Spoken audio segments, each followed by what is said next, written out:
Hey, what's up, everybody? This is Garrett Shackelford with the GuideTech podcast. Today, we're doing episode number 17, and I'm joined by co-host Logan Moe, CEO and founder of Mallard Bay. Other co-host Hunter Runge of Whiskey Slews Outfitters, and then we have a new guest today. His name is Gage Grissom, and he is the owner of Texas Blaze Outfitters. Gage, how you doing, man? I'm doing good, man. How are you? Doing very well. Glad that you were able to join us today. You're actually not too far from me and Logan. But yeah, I just want you to go ahead, introduce who you are, where you're from, and just tell us a little bit about Texas Blaze Outfitters. For sure. So my name's Gage Grissom. I own Texas Blaze Outfitters. I'm originally from Spring.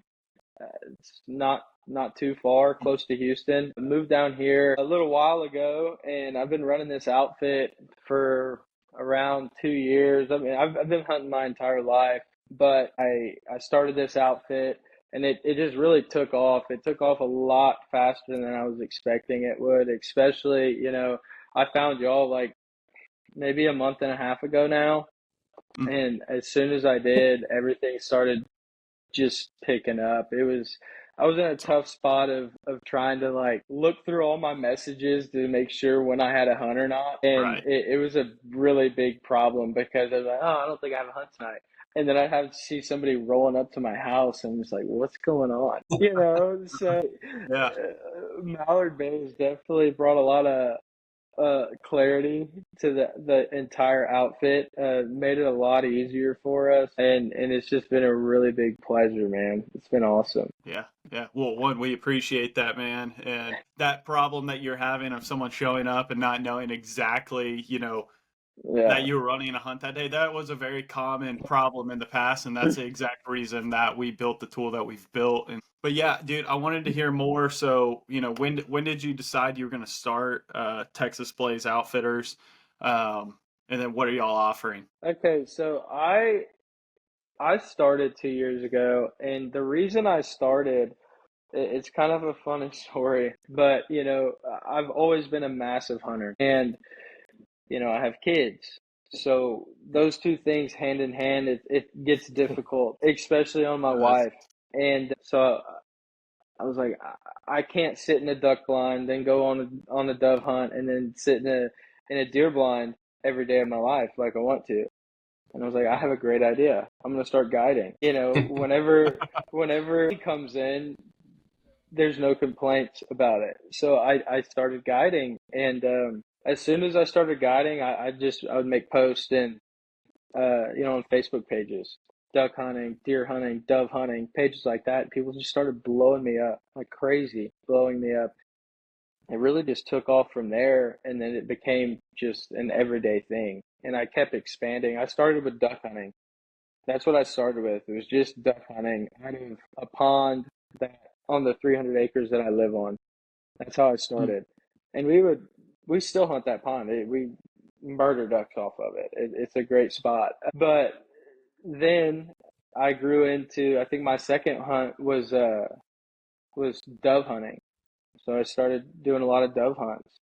After that, it was thermal hog hunting, and then it became deer hunting. So that's what we're looking at right now. We have all those hunts, and in the next year, I'm looking to expand. I know the sandhill crane industry is pretty locked down tight, so it's going to be a tough. yes. I'm still deciding on it, but it's a very tough spot to get in. I mean, those guys got it pretty locked down, but I have a good clientele base that I can bring with me that they always ask if I offer that. I don't right now, but I'm thinking next year we'll be able to hunt some crane. Very cool.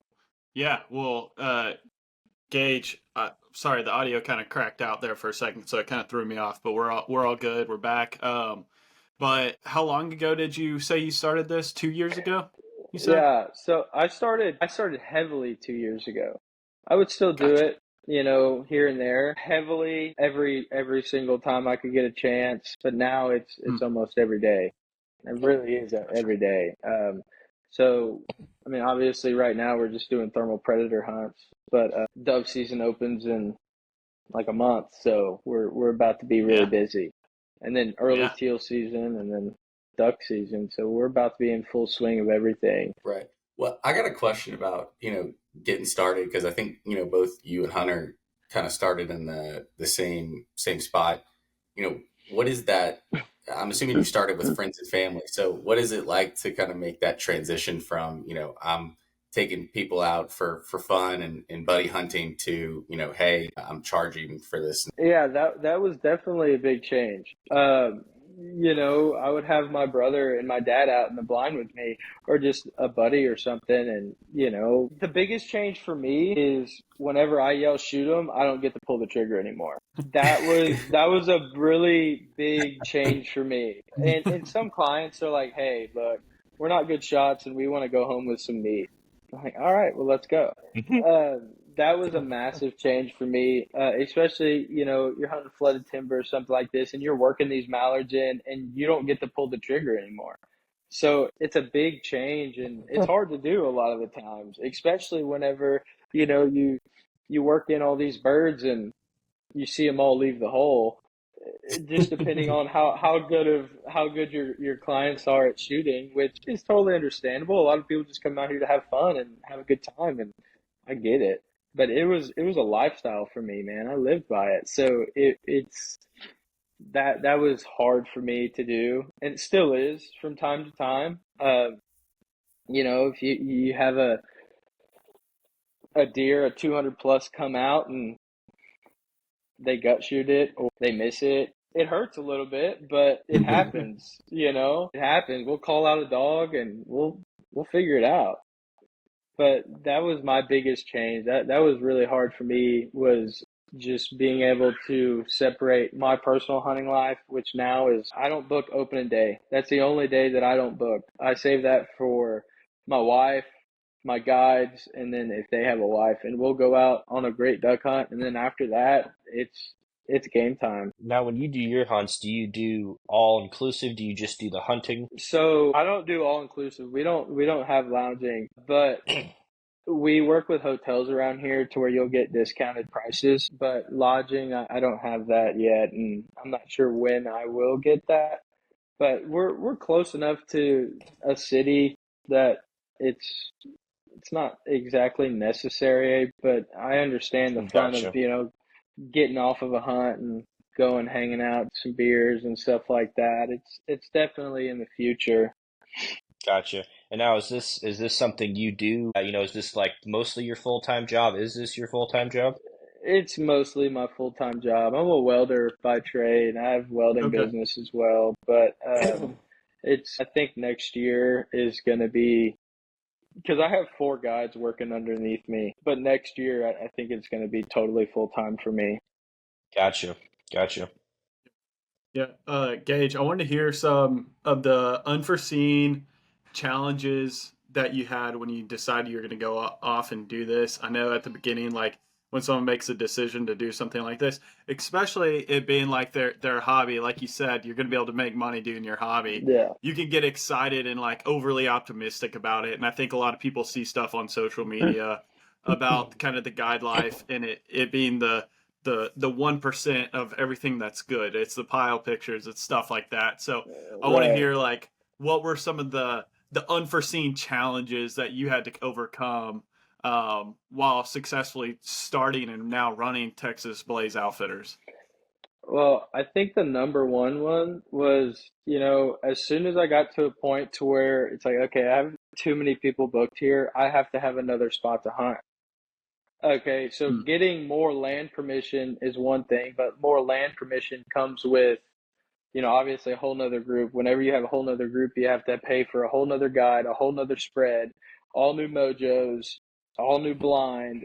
It gets quite expensive. I mean, y'all obviously know you're in the business. Duck hunting is not a cheap sport. It's, especially as a guide, you have to pay for a lot of things. And then, we don't make our clients walk to blind. We have side by sides. So, that every new group that you start, every new guide that you hire on, we have to acquire all this new stuff. It's a very big money thing as well. It's not cheap, and then especially whenever you get into thermal hog hunting, I mean, you're talking about a good gun, a suppressor, a bog tripod, and a several $1,000 thermal optic. So that was one thing that is a big holdup is I'm losing money not being able to take as many people out, but I can't afford a new thermal scope. So I have to wait until I can afford this, and then once I can afford it, obviously it'll make me more money. So that was a big holdup for me. It's just being able to afford everything, stuff like that. Because I don't like just taking people on. I'm not the person that's going to take you on just a little hunt that you might shoot 4 ducks or something like that. Or like one hog. We're going to go all out and we're going to do it right. So I'm going to make sure before I promote this stuff, it's top notch. And it was hard to do that at the beginning. It was really hard. I went out and I'd shoot a bunch of ducks and I'd take pictures and I'd have my buddy take pictures with them, and then I'd start promoting it. And then after that, clients would start, "Hey man, I want to take my buddy, but we don't have shotguns. Can we rent some for you?" I'm like, "Sorry, I don't have any shotguns that you can rent at the moment. Maybe next year." Stuff like that. So, but now that we're more established, we have those options and we can definitely create a better experience for all of our clients, no matter the circumstance. And I also hunt a lot of, extremely experienced hunters that they don't need me there. They don't need me there. They just want to hold a hunt, or they just want to go get on some pigs or a deer or something like that. That was probably the hardest thing for us to overcome was just being able to accommodate for everybody. So during that time, I would guess like I think like it's a challenge, like learning patience to save up and like be able to reinvest into your business and buy that stuff. What would you Right. say to other outfitters that are young, just getting started, where obviously both of y'all are young as well, but y'all have kind of made those milestones where you've been patient and you've reinvested in your business. What are like tips that you would give those people now that you would have done in the past, whether it's a different type of budgeting, it's reinvesting quicker, it is accepting those clients and getting the bookings before season, using that deposit to go reinvest in your business? What would you say to them? Well, I'm gonna have to tell you this. So whenever I started Texas Plays, we needed money, and this Mhm. was something that paid off a lot of our debt, all of our debt. It's helped us out tremendously. And then after I got over that milestone, after I got over that, that's whenever I could Mm. really start putting money back into the company and buy new equipment, stuff like that, lease land or whatever the case may be. But, the biggest thing about owning an outfit, really, especially whenever you're just starting, is like kind of like what I just said is people are never going to come back if you bring them to a hole in your backyard or like a hog hunt on 3 acres where you shoot one hog. It's whenever you're promoting yourself and you're making yourself seem like, hey, you're going to come out and shoot 15 hogs and they only leave with one, or they only saw one through a thermal optic. They're not going to come back. They're not going to tell your friend about it. They're not going to come back. So I think the biggest thing is be truthful to people, let them know what they're getting into. See, even with all of my hunts, which I could, but I don't guarantee any of my hunts. A lot of outfitters out there, or maybe not even outfit, just people that are guiding people on a thermal hog hunt, they'll be like, hey, this is 100%, 100% guaranteed hog. I don't do that. The reason I don't do that is because, weather change, you just never know what can happen in a matter of day. I'll have 300 hogs somewhere, and then the next day, maybe see one or two. So nothing is guaranteed. It's a big thing to be truthful with all your clients. And then one thing that has done me very well, even if like clients don't even shoot anything, they come back because of the relationship that I've built with them. They want to come back like, hey, I want to hang out with that guy. I don't, it was a good time hunting and everything, but I just had a great time hunting with that guy. He's a cool dude, and I want to come back. Yeah. 100%. Yeah. This industry is so much relationship driven, and it goes beyond the actual hunt or the experience. I got a follow up question, and this is kind of for both you, Hunter, and Gage, and feel free to answer because you mentioned something that I find very interesting about debt and debt as an outfitter, using it as a tool. Because Hunter, I know you have debt, like you've got a big piece of property, and that's a lot of extra pressure, right?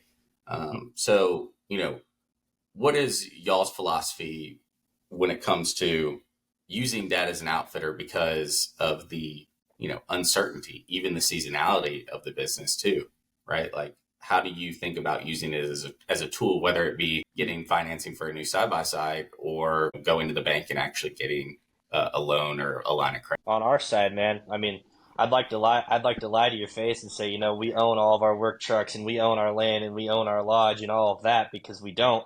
It's called, yeah, we do have some debt against it, and it's a part of the program, right? If you want to do it right, if you want to have the best stuff, if you want to have the best equipment, there's gonna be some debt involved there, and there is such thing as good debt, and I still will believe that. Like, both of our properties we own, they're appreciating value properties. They're always gonna be going up in value. Obviously, the work trucks, they're depreciating assets. With those being depreciating assets, we don't have as much debt. We put way more down on those, where 50%, up to that, paying off half those trucks at one time, so that if we ever have to turn them, we're never going to be over leveraged. And we are okay with having debt in respective areas. Like I said, appreciating value assets. We don't like debt on depreciating assets. We don't have debt. We don't do any financing on side-by-sides, four-wheelers, decoys. Anything that depreciates in value besides trucks, we don't do any debt with those. Using debt as a tool, it's huge for a company. I mean, you take a company, and I'm sure Gage can agree with this completely, is you just get started. Money's not just exactly showing up in your bank account every day, right? But you still got shit to do, you still got stuff to buy, and you still got a company to run.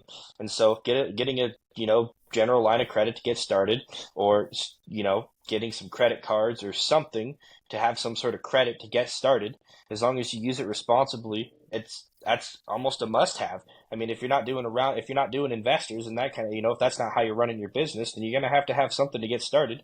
And for us, it's even more so. Like, we still use credit cards now. Like, we do almost all of our business through credit cards, just for the rewards, and that way, we have multiple different cards. We have some one-time payoff cards, like the MX cards and stuff like that. But we also have some credit cards that, if for some reason we have a tough month and we need to hold a value for a little bit, we could hold a value and eat a little bit of interest, and it's not going to be the end of our world. And it's so fiscal, and it changes by the purchase as to whether what it's supposed to be or what it shouldn't be. But overall, don't be afraid of debt. Just know how to manage it responsibly, in my opinion. Yeah, for sure. I mean, whenever I was first starting, this sounds crazy, but it's true. I would see like a side by side or a mud boat or a thermal optic on Facebook Marketplace, and I didn't have the money, but I wanted to expand the business. So what I would do is like, hey man, I have an outfit. I can take you on this many hunts for free in trade of this, side by side or thermal or boat or whatever it is. And that's how I got started. I started acquiring the equipment that I needed because I had such a drive for it, but I just didn't have the money for it. So I made a way. I found a way to do it. So I started making all these trades, and then I'd get like a AGM rattler or something like that, and I'd start thermal hog hunting, and then it paid itself off. Obviously I didn't have to pay for it because I traded, but you also have to think of it in that way. Those people would have never became your client. They probably most likely would have never became your client. And now you just got a several $1,000 item off of this person in trade of a couple of hunts. And then they're going to have a great time. And then they're probably going to come back anyways. But, Right. Obviously at the beginning, yeah, if you can get a credit card, that's awesome to fund your business. It's definitely not like we're talking about. It's not a cheap thing to get into. It really isn't. If you want to do it good and do it right. I started from the bottom. I didn't have anything. I had a couple of decoys. I handmade my first ever blind. I made it in a barn right next to my house. That's where from a bunch of old scrap wood that my dad actually gave to me off of a job site. He gave me a whole bunch of stuff, and I got a many hunts out of that. But now, this year I'm going to have to get 6 more built.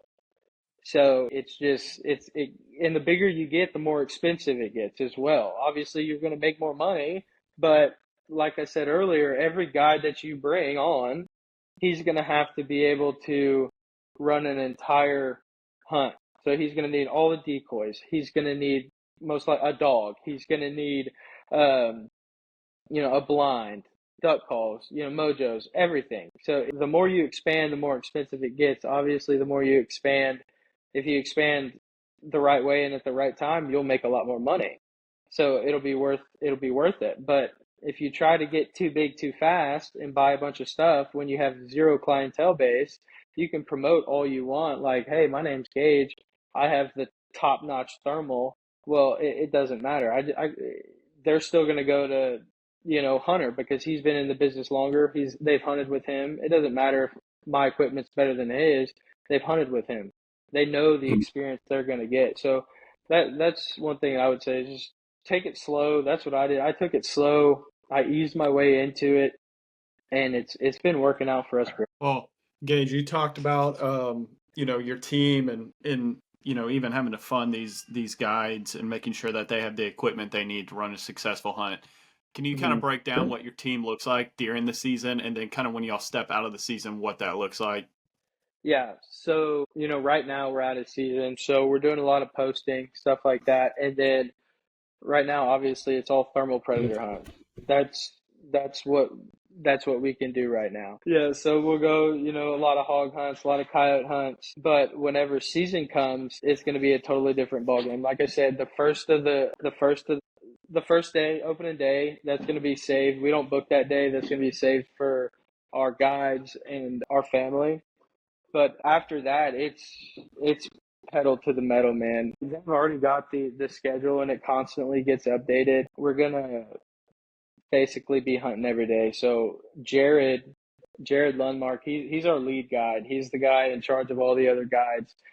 So to take the stress off of me, he has a schedule, and he'll be texting you like, "Hey Lane, you're going to, you're going to River Bottom tomorrow. You're hunting this many people." Or, "Hey Montana, you're going to, Riverside or wherever." So he takes a lot of the stress off of me. He's our main deer guide. He's a massive deer hunter, super jam up dude. But yeah, it gets really hectic during hunting season. It's crazy. So to have a guy like that, like Jared, and my wife as well, she's been by my side like the entire time. Awesome. She definitely helps keep everything in line. She keeps the guide straight.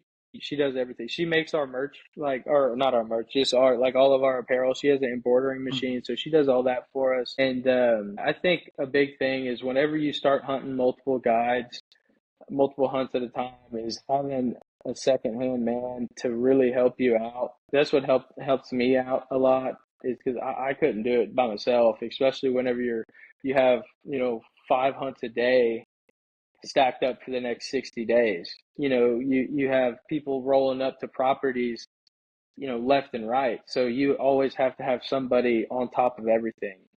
And just one person dealing with that it gets pretty hectic. Yeah. So I wanted to hear when you go to decide to hire somebody. I think that's a big stat for young outfitters deciding they're going to bring someone else in, and like you Yeah. discussed, like the relationship is everything.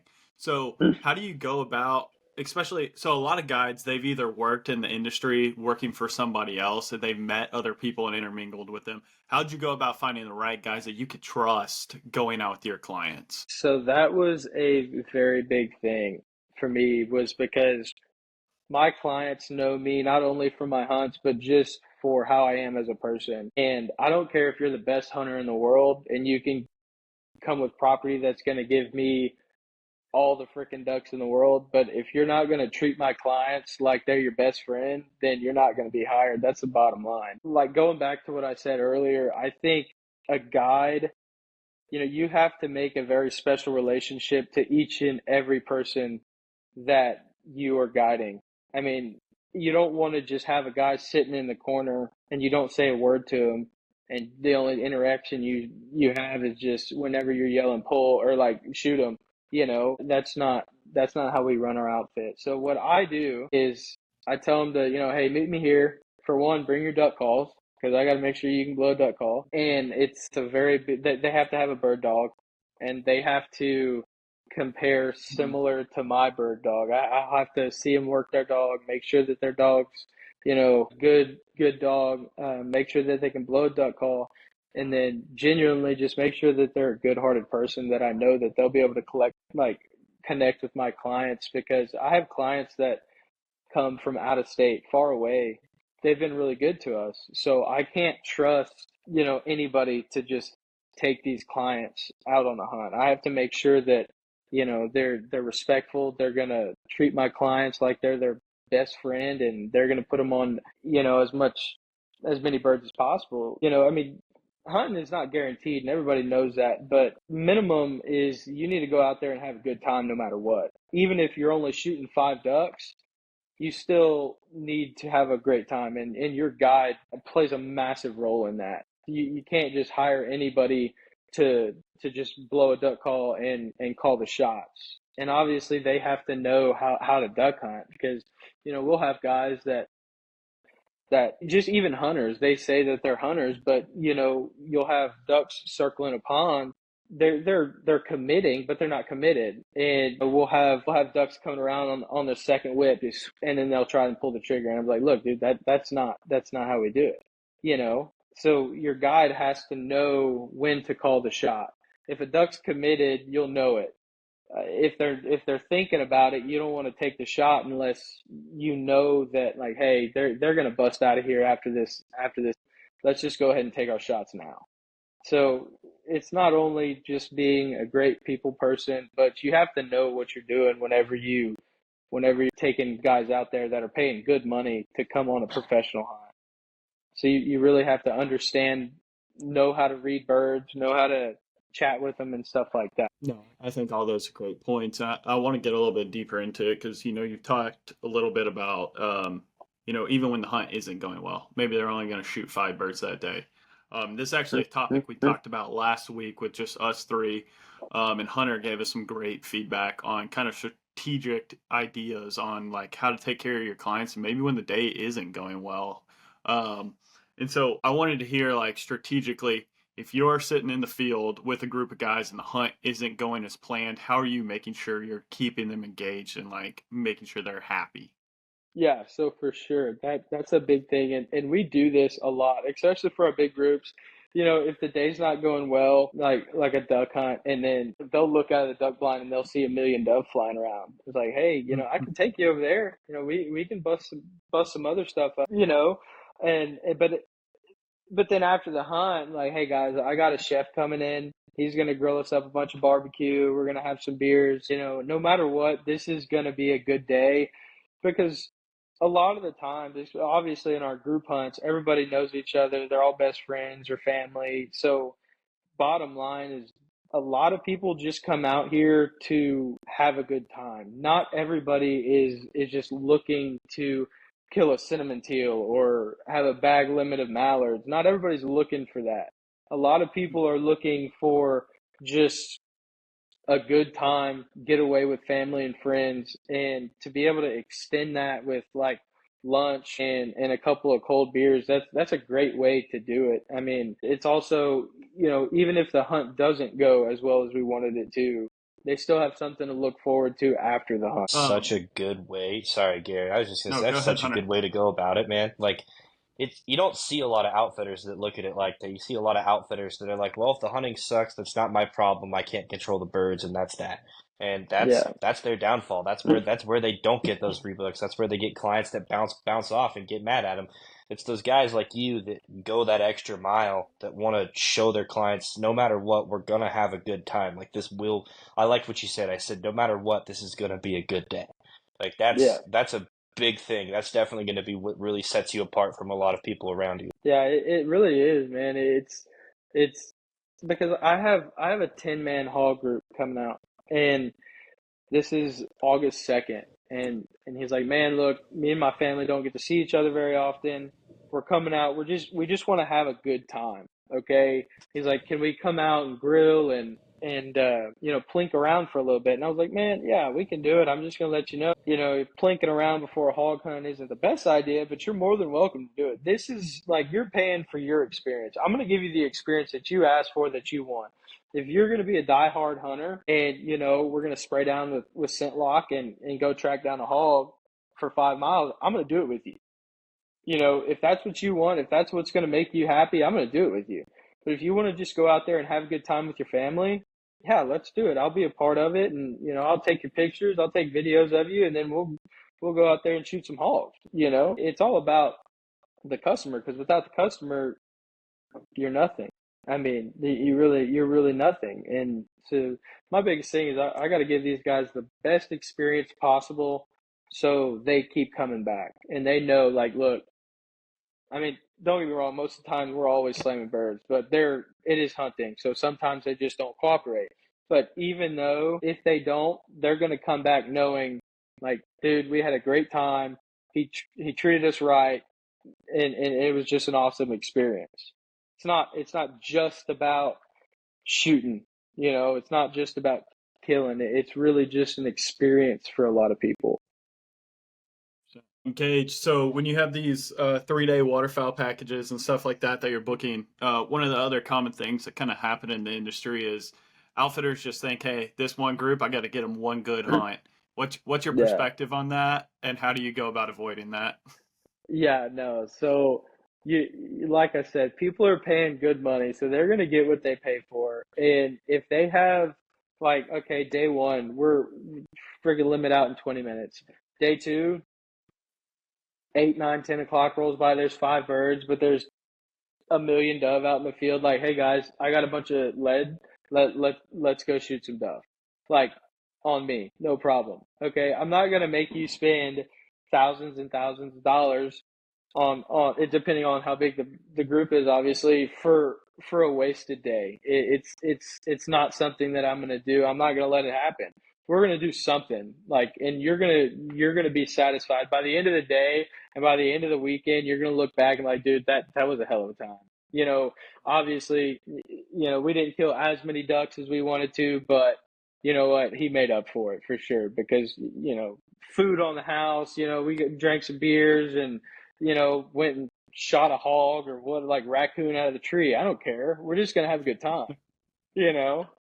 Yeah, yeah, definitely. No, I enjoy that. I love that going the extra mile mindset that you have for your clients, and making Yeah. sure that they stay happy for every single day. Because a lot of the times, in my experience with getting the travel and kind of being behind the scenes, it's outfitters will have people in for 3 days. They got one more day with this group, but they got a really good field, but they're not going to hunt it so that they can save it for the next group that's coming in. Exactly. And that's just a super dangerous mindset to have. It really is. I would rather have a big group that I know that's going to come back, instead of just, hey, you're not going to be able to go to this spot because these birds are going to be like smoking it tomorrow and I got to save it for the next group. No, you paid your money, dude. You're going to get what you paid for. You know what? And then I have other spots, I'll put them on something else. I'm going to put you on birds. I'm going to put you on something. We're going to have a good time. That's one thing, is I'm never going to cut you short of what you came here to do. Like our trophy hunts, our 3-day packages, 3-day 5 hunt. You get a trophy, and you get two doe, like meat hunts, and then you can shoot hogs. Some people are like, hey, I got my trophy, I want to leave. Like, well, look, man, you still have 2 more deer and a couple hogs, but if you want to leave, you go for it. And that happens. They came for their trophy, they got their trophy. But we'll have people shoot their trophy on the first hunt, and then they still have 2 doe and several hogs. And even if we're going out for a hog hunt, that I could literally take a side by side a mile in my backyard and go shoot 10 of them, I could, but I'm still going to give them like a full blown all out hunt for it. I mean, because that's what they came here to do. So you know what? We'll do it. I'll climb in a tree with somebody just to stick a hog whenever I could go out there and do it right now. Yeah. Gage, so before we wrap it up, I kind of want to hear kind of anything that you're excited for or your plans for the future for Texas Blaze Outfitters. Yeah, man. So I'm really excited, but this is like I've already discussed my feelings about the sandhill.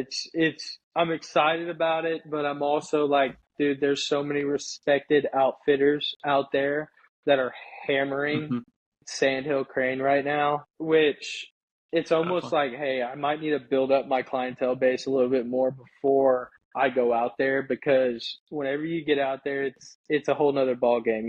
People live for that, and that sandhill crane is everything. So I think I might need to build up my clientele base a little bit more. I'm not 100% sure. I'm still doing some thinking on it. But I'm definitely excited for just meeting new people, man, and giving people the hunt that they've always wanted. Coming out here and killing deer, duck, dove, hogs, whatever it is, man. It's just, my biggest thing is I've hunted for all my life, and I'll look at a deer through a scope, about to pull the trigger on it, or a hog through a thermal and about to pull the trigger on it, and my heart doesn't skip a beat.